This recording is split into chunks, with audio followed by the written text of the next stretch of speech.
Continuando con la ceremonia, vamos a dar pase a la tercera conferencia magistral, Evaluación de riesgo ecológico en la gestión de sitios contaminados, dirigida por el ponente, ingeniero CIP, Rafael Antonio René Ponce Vargas, a quien invitamos por favor al estrado para su conferencia magistral. El ingeniero Rafael Ponce es ingeniero ambiental de la Universidad Nacional Agraria de La Molina, con estudios de maestría en Ciencias Ambientales, mención en Gestión y Control de la Contaminación por la Universidad Nacional Mayor de San Marcos, un MBA en Gestión de Áreas Contaminadas por la Universidad de Sao Paulo, Brasil, diplomado en Toxicología Ambiental y Evaluación de Riesgos a la Salud Humana en la Pontificia Universidad Católica de Chile. Le damos el pase, ingeniero. Buenas noches, ¿se escucha bien? ¿Sí? ¿Bien? Listo.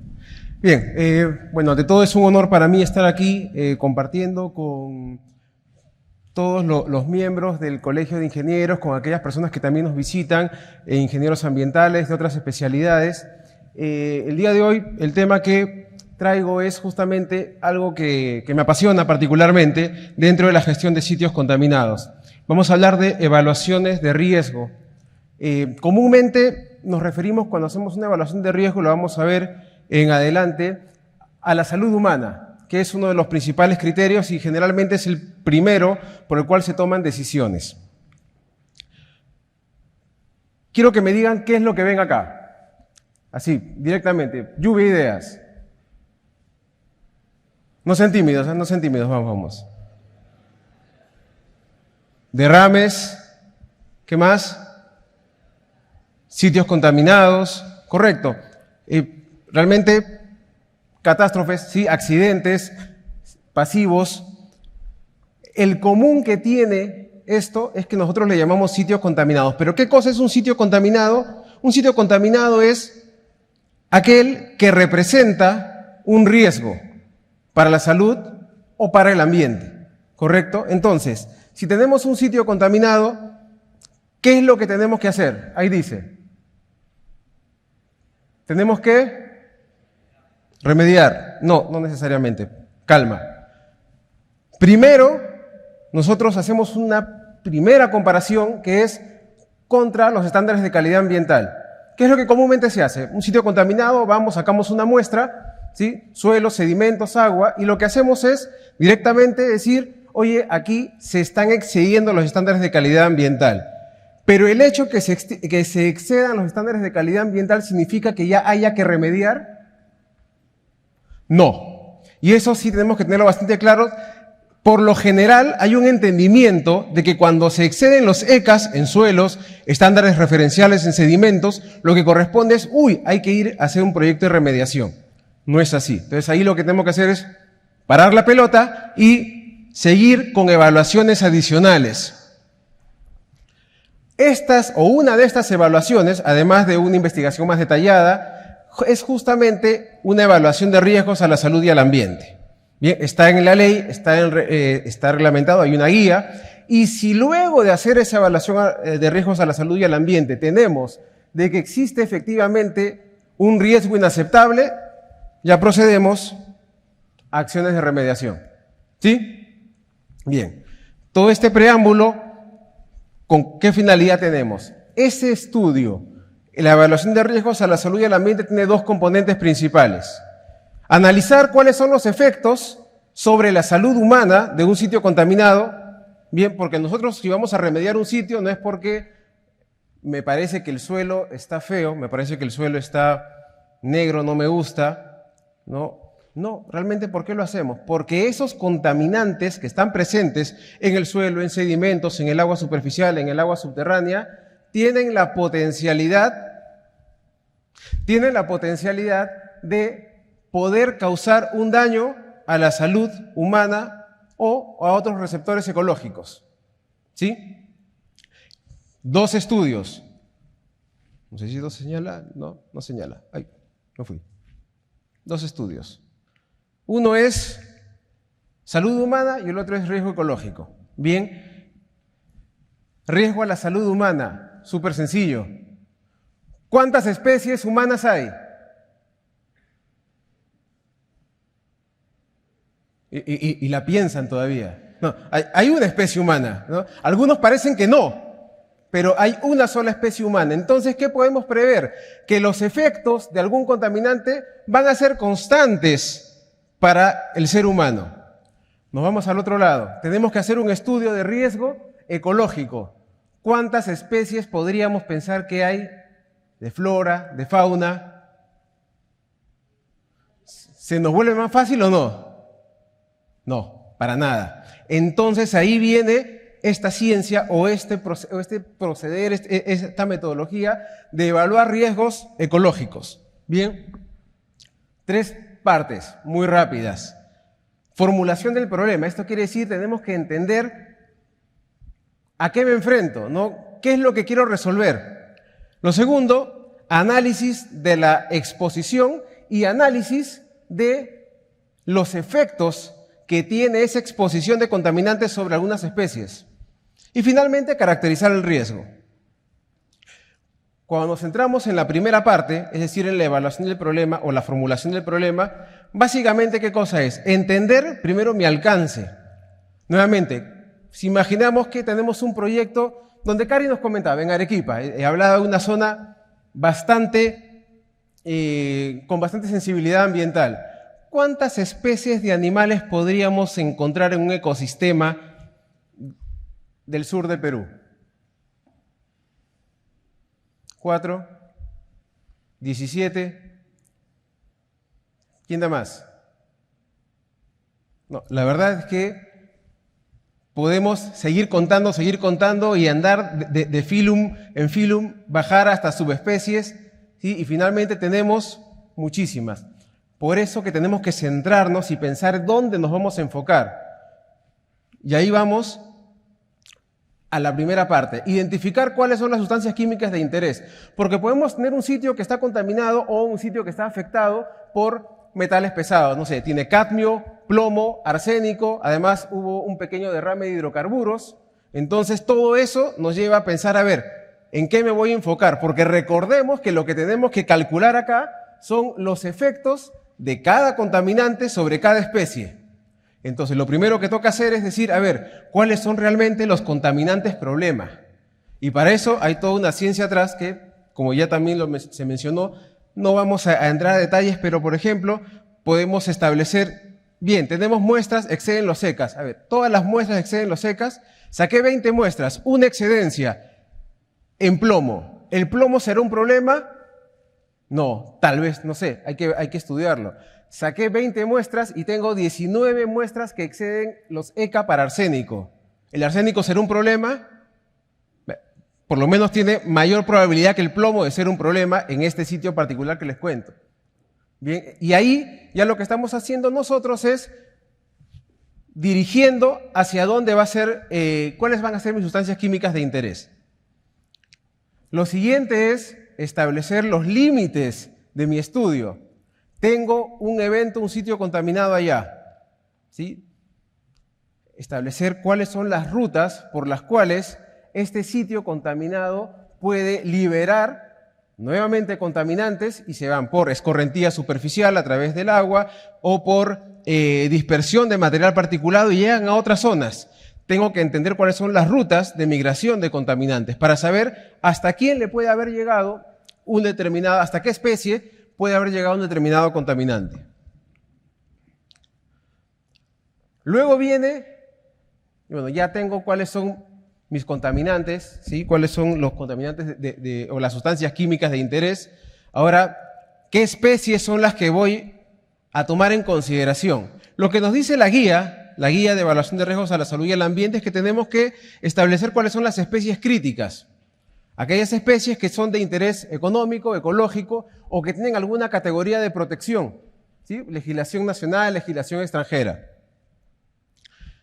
Y lo que vamos a procurar es buscar estas especies que pueden tener alguna condición de amenaza, alguna condición de sensibilidad especial, alguna condición de endemismo y además buscar especies que se correspondan con distintos nichos ecológicos dentro de la cadena trófica, ¿no?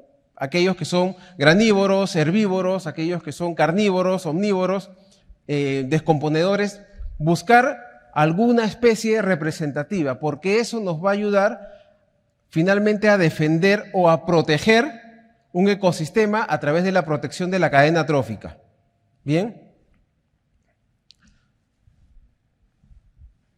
Luego tenemos, una vez que ya tenemos las especies, lo que sigue es ver cómo pueden verse afectadas las especies por estos contaminantes. Hay especies que pueden vivir en el agua y por tanto el principal mecanismo por el cual van a estar expuestos a un contaminante va a ser por el contacto con agua que tiene disuelto algún contaminante. Otros van a estar, de repente los que se arrastran, van a estar más en contacto con el suelo. Algunos otros, lo que va a ocurrir es que la mayor cantidad de contacto va a ser a través de la ingestión, ¿no? Herbívoros y comen plantas que ya a su vez han captado algún contaminante por la raíz. Y de esta forma vamos a identificando cuáles son las vías de exposición, cómo están expuestos, si es que es por ingestión, si es que es por inhalación, material particulado o vapores, o si es por contacto dérmico. Particularmente, por ejemplo, mamíferos que tienen alguna capa de pelo, es como una protección ya a los contaminantes. Entonces eso suele ser una vía de exposición bastante menor en comparación a la ingesta de suelos contaminados, por ejemplo.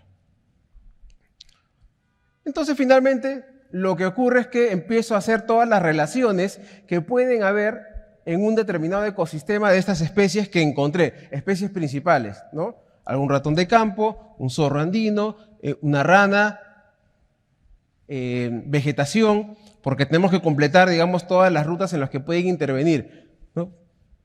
Y aquí es que esas flechas simbolizan cómo podría moverse un contaminante de una especie a otra. Del suelo pasa a la vegetación, de la vegetación pasará a aquellos que son herbívoros. Los insectos caminan directamente sobre el suelo y por tanto están directamente expuestos. Bien. Carnívoros se comen, primero toman agua y por tanto el agua puede estar afectada. Accidentalmente hay ingesta de suelo, es decir, un carnívoro va a comer algo del suelo y no es que limpie primero el polvito que está ahí, no, va con todo. Accidentalmente también se come suelo y además los animales que se come pueden tener alguna proporción de contaminante en el organismo.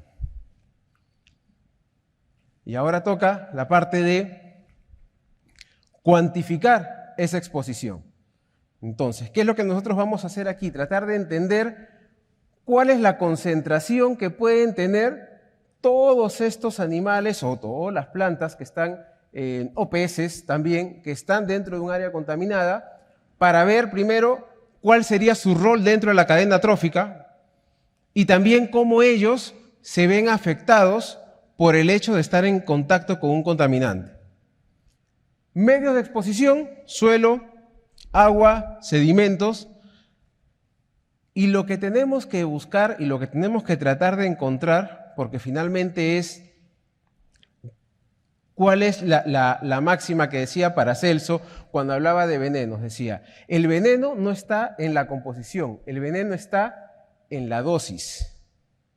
Por eso cualquier cosa que nosotros ingiramos puede llegar a ser veneno si se ingiere en dosis muy elevadas, ¿correcto? Entonces lo que tenemos que calcular para cada una de las especies es la dosis a la cual ellos están expuestos. Y esta dosis la vamos a calcular a partir de, primero, cuál es la concentración de los contaminantes en el medio, suelo, agua, sedimentos, y cuánto de eso llega a ellos, a cada uno de esos bichitos que vimos en la lámina anterior, ¿sí? La exposición en plantas e invertebrados se da principalmente por, y aquí entra ya cálculos directos, mediciones que se han dado, y seguramente muchos de ustedes han hecho este tipo de ensayos en clases de ecotoxicología, han hecho tesis al respecto. Tengo, por ejemplo, una planta sometida a un suelo que está con una concentración conocida de un contaminante. Al cabo de un tiempo, esa planta va a haber absorbido a través de las raíces parte de ese contaminante. Estadísticamente se pueden generar factores de bioconcentración del suelo hacia la planta. Y lo mismo ocurre con los invertebrados del suelo. Van a haber factores de bioconcentración del suelo hacia los invertebrados. Y con eso ya podemos estimar, es una estimación, cuán es la concentración que puede tener una planta o un invertebrado a partir de la concentración de un determinado contaminante en el suelo. En los animales, y por eso hablábamos de la cadena trófica, la principal ruta de exposición va a ser la ingestión. Bien, entonces aquí la exposición en la mayoría de especies va a estar dada por la ingesta total, que incluye cuánto del alimento, las fracciones de su dieta están contaminadas, cuánto es de agua que consumen al día que puede estar contaminada y en qué proporción, y cuánto es del suelo o sedimentos que ingieren accidentalmente y que también va a estar contaminado. La suma de todo eso va a ser la exposición por ingestión total para un determinado ser. Lo que sigue a continuación van a ser ejemplos bastante rápidos de cómo vamos calculando esto. Evaluación cuantitativa de la exposición. Les decía, si quiero calcular cuánto, tengo un área que se ha declarado contaminada. Hay vegetación encima.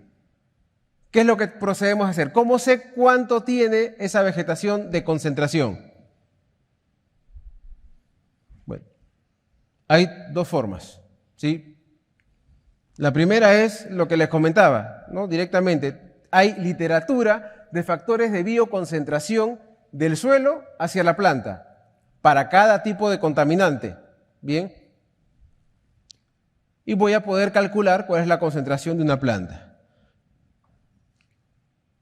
Lo mismo ocurre para los invertebrados. Los invertebrados del suelo ya existen datos, existe literatura en abundante. Les decía, ustedes han hecho trabajos, seguramente muchos, en tesis y en tesis de pregrado, de posgrado, en ensayos ecotoxicológicos que les han dado como resultado cuánto es la proporción de un suelo contaminado, la proporción de un contaminante que termina pasando del suelo hacia un ser vivo.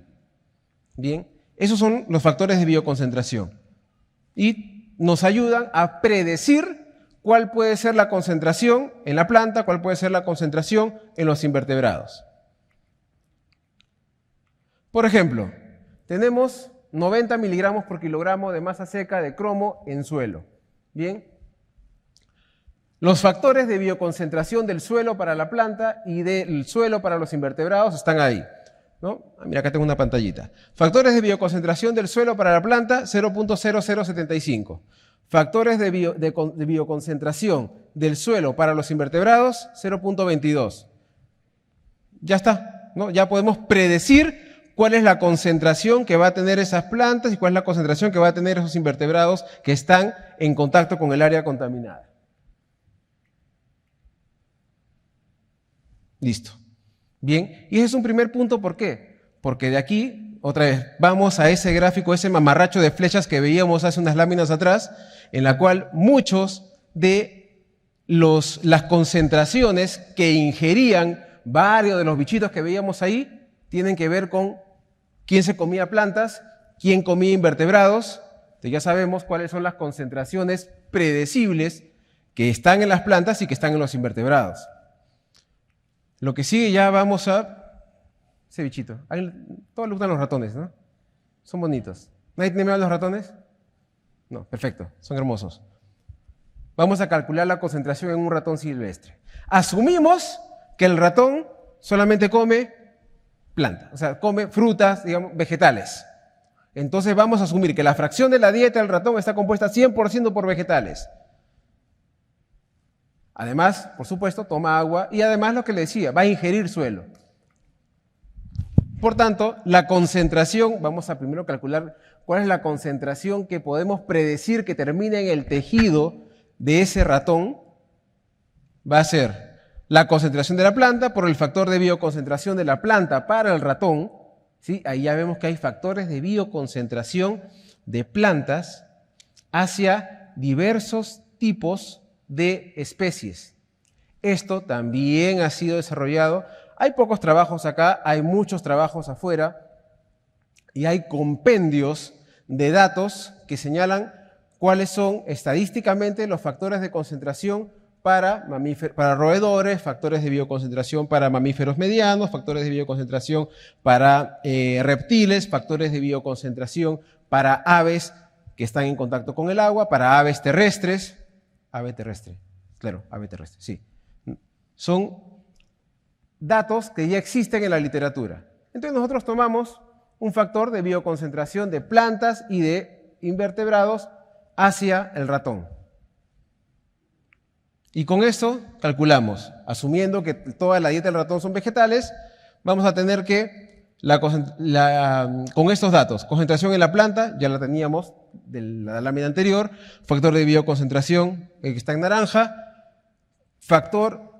fracción de la dieta de plantas en ratón, 100%, la unidad. Proporción de las plantas que están contaminadas, asumimos que el 100% de las plantas que va a comer ese ratón en su vida están contaminadas. Aquí que estamos viendo, estamos asumiendo cosas. Y es mucho de lo que se hace cuando hacemos evaluación de sitios contaminados a través de evaluaciones de riesgo. Tenemos que asumir. Nos ponemos generalmente del lado más conservador, porque el objetivo es proteger un ecosistema. Entonces, miren, yo estoy asumiendo que todas las plantas que se va a comer ese ratón en su vida van a estar contaminadas, ¿no? Puede ser extremista, pero no tengo otros elementos para decir, no, mira, va a ser la mitad, o mira, va a ser el 10% o el 80%. Asumamos que es todo. Lo mismo ocurre para la concentración en el suelo y concentración en el agua. Hay un dato, por ejemplo, se midió concentración en el agua y resultó que no tenía cromo, es decir, concentración 0. La concentración en el tejido del ratón va a terminar siendo 0.00294 miligramos por kilogramos de cromo. Ahora resulta que viene este señor, le gusta comer ratones. Bien, y vamos a hacer lo mismo, vamos a asumir de que el zorro, bien, come solamente su dieta de ratones, porque también, por supuesto, come fruta, bien, puede consumir otro tipo de especies más pequeñas, pero ven que se va complejizando porque tendría que tener los datos de concentración de estas otras especies. Y cuál es la fracción de la dieta que está compuesta, ya sea por ratón, ya sea que está compuesta por otros. Y tenemos esa ecuación, bastante directa, concentración en el alimento por proporción contaminado del alimento. Igual decimos, mira, el 100% de veces que el zorro come un ratón, el ratón tiene contaminación en el cuerpo. ¿Cuál es la fracción de la dieta del alimento? Concentración en el agua por la proporción de agua que va a estar contaminada, más lo mismo para el suelo. Rápidamente, a ver, ¿quién tiene la respuesta? El primero, ingeniero Marco, premio para el que termine primero. ¿Sí? ¿Cómo está? A ver, ¿cuál es? Perfecto, 0.087. Un aplauso, por favor. Esa rapidez mental, sí. Bien. 0.087 miligramos por kilogramo es lo que ese zorro por día está ingiriendo, asumiendo que todos los días come ratones, asumiendo que todos los ratones que se comen están contaminados, asumiendo que los ratones que comieron plantas, a su vez todas las plantas que comieron estuvieron contaminadas. Son supuestos en los que vamos avanzando, pero son datos y que nos ayudan a hacer una evaluación. ¿Qué viene después? Evaluar la toxicidad. Nuevamente, nos duela o no, existen muchos trabajos de someter a estos animalitos a concentraciones, a dosis distintas, ¿no? Primero a concentraciones del medio en el cual están, sobre todo para invertebrados, para peces, ¿no? Se van sometiendo a distintas concentraciones para ver cuál es la concentración a la cual no se observan efectos adversos, cuáles son las concentraciones a las cuales se empiezan a observar efectos adversos, en mamíferos o en otras especies menores, ratones principalmente, cuáles son las dosis a las cuales se empiezan a observar efectos adversos, y así se calculan valores de toxicidad de referencia, valores que luego, ustedes han preguntado cómo se calculan los estándares de calidad ambiental, provienen de acá, provienen de estudios que nos dicen hasta qué concentración asumimos que no habría un riesgo, ¿no? Con todas las banderitas que podemos de supongo, finalmente se calculan estándares de calidad ambiental con esta forma, calculando NOAEL, NOAEC, bien, dosis letales medias, todos los factores que tienen que ver con ecotoxicología nos ayudan a desarrollar este tipo de ensayos. ¿Qué es lo que tenemos? Vamos a, por ejemplo, este documento de la EPA, Ecological Soil Screening Levels for Chromium. ¿Tal? Bien. Y tenemos de que para el cromo trivalente, porque el cromo por su toxicidad principalmente está en dos especies químicas, trivalente y hexavalente, ¿no? Se asume que el cromo total está más vinculado al cromo trivalente porque hay ensayos particulares para la determinación de cromo hexavalente. Entonces decimos, a ver, busco el valor de cromo trivalente, 2.4 miligramos por kilogramos al día.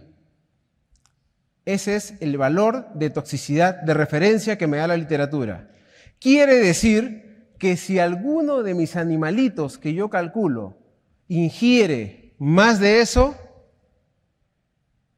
supongo que hay empieza con R y termina en riesgo. A ver. Hay un riesgo, ¿sí? Porque ese es mi valor de toxicidad de referencia. Pero los cálculos que hice, teníamos que el zorro tenía una dosis de ingestión de 0.087 miligramos por kilogramo de peso corporal por día. Por tanto, yo hago un cociente, divido la dosis a la cual está expuesta el zorro por ingestión entre la dosis de los valores de toxicidad de referencia. Si los valores son menores a 1, como es este caso, 0.036, podemos suponer que el zorro no estaría expuesto a un riesgo inaceptable por cromo en ese sitio contaminado.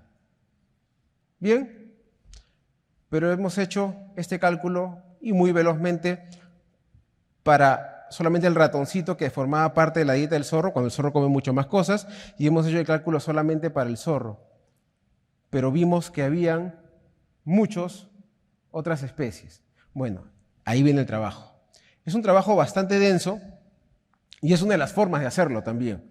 Bien, un trabajo multidisciplinario, sobre todo ecólogos, ingenieros ambientales, para entender cuáles son la dinámica de la contaminación, del movimiento de contaminantes en el área. Y, por supuesto, lo que vamos a tener es que completar esto. Bien, bueno, ya sabemos cuánto es lo que ingiere el zorro, ¿no? Allá arriba ya sabemos cuál es la concentración del ratón. No hemos calculado cuánto ingiere el ratón. Hemos calculado cuál es su concentración, pero a lo mejor si calculamos cuánto ingiere el ratón, de repente el ratón sí es una especie que puede estar en riesgo. Es parte de. Entonces, hacemos los cálculos, sí, vamos avanzando, y lo que tenemos finalmente es una tabla llena de valores. Llena de valores para cada contaminante, una tabla llena de valores para cada una de las especies críticas que hemos analizado. Y establecemos los cocientes de riesgo. Con eso nosotros podemos determinar cuál debería ser mi objeto de la remediación, al menos para lo que es un escenario ecológico. ¿Sí? Ya nos ayuda a decir, mira, esa tabla, por ejemplo, en realidad es salvada por la campana. Ninguna especie estaría en un riesgo inaceptable por alguno de los parámetros de las sustancias químicas de interés que se encontró. Pero puede ser que hayan otras. Sí.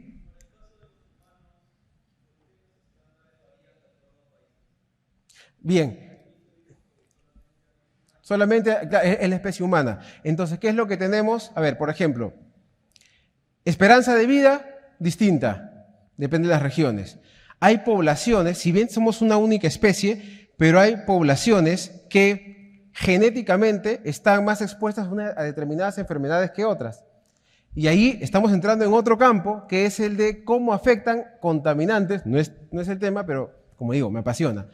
Cómo afectan los contaminantes dependiendo del órgano objetivo al cual llegan. Entonces pueden haber poblaciones genéticamente que tengan más probabilidad de generar enfermedades al hígado. Y si hay contaminantes que tienen como órgano objetivo, órgano albo, el hígado, van a poder generar justamente estos riesgos. Bien, y no solamente hablando de genotipos, sino también hablamos de géneros, hablamos de situaciones. Por ejemplo, los niños cuando uno calcula riesgo para seres humanos, lo que ocurre es que los niños son los que más expuestos van a estar por varios motivos. Primero, que imagínense, tenemos un parque y hay suelo contaminado. Bien, ¿y qué va a ocurrir? ¿Yo me voy a tirar al suelo a jugar con la tierra? Con la justa me agacho, ¿no? Pero los niños, ¿qué hacen? Los niños juegan, y luego que juegan, ¿qué hacen con su mano? ¿No? Se la llevan a la boca, los bebés sobre todo. Entonces, son cálculos que se hacen, estimaciones, ¿bien? Si bien tenemos una sola especie, pero hay un desarrollo mucho mayor en función de un determinado contaminante. Ya sabemos cómo se comporta, hay estudios clínicos, hay estudios epidemiológicos, hay estudios que tienen que ver con casos reales de poblaciones que han estado expuestas a un determinado químico y ya sabemos cómo se comporta, sabemos los efectos. De esa forma es que podemos saber que hoy día que el metilmercurio, por ejemplo, es uno de los principales contaminantes del mundo, ¿no? ¿Por qué? Porque en una bahía japonesa alguna vez se vertían toneladas y toneladas de mercurio, el mercurio generaba su forma orgánica, se acumulaba en los peces, pasaba en la cadena trófica del pez más chico al pez grande y se generó la enfermedad de Minamata. Sabemos y tenemos esos datos. Bien, me salió un poquito del tema, el objetivo era irnos a la parte de riesgo ecológico, pero ya estamos aquí en las conclusiones. Primero, es una herramienta, esta es una de las líneas, esta se llama una línea de evidencia química, estoy haciendo cálculos químicos, estequiometría, bien, balance, si quieren álgebra pura, hay la X. Hay otras líneas de evidencia que son las líneas ecotoxicológicas, ensayos directos, mediciones directas. Yo, por ejemplo, calculé cuál es la concentración o estimé cuál es la concentración de la planta a partir de la concentración en el suelo. Pero también podemos hacer ensayos ecotoxicológicos para directamente tener cuál es ese factor de bioconcentración. Y más aún, podemos agarrar la planta, la trozamos, la analizamos directamente y sabemos cuál es la concentración. Y ahí vamos reduciendo incertidumbres. Esas incertidumbres tenemos que entender que son parte del proceso. No vamos a poder acaparar ni saber todo y por tanto tenemos que ser capaces de, con el conocimiento que tenemos, tomar decisiones de cuándo uso un determinado valor, cuándo no lo uso. Mientras más opciones de medición directa, si puedo medir directamente concentraciones de contaminantes en la planta, en el suelo, en los invertebrados, en tejido de los peces, voy a ir reduciendo esas incertidumbres y mi estudio de riesgo va a ser más preciso o con menos subestimación o sobreestimación. Finalmente las incertidumbres nos dan eso. Y esta línea que hablábamos de cálculos de concentraciones en concentraciones, que es la línea química, debe complementarse con investigaciones de líneas ecotoxicológicas, investigaciones de líneas ecológicas, es decir, a ver, cuáles son los efectos que realmente se han tenido en una población de alguna especie animal con respecto a otra similar que no estuvo expuesta a un contaminante. Índices de abundancia, índices de riqueza, bueno, es tema que los biólogos filosofan y les gusta mucho. Y me dicen que ya, así que eso es todo de mi parte. He querido resumir un poquito porque eso realmente es un mundo bastante grande, ¿sí? Pero muy interesante. Muchas gracias.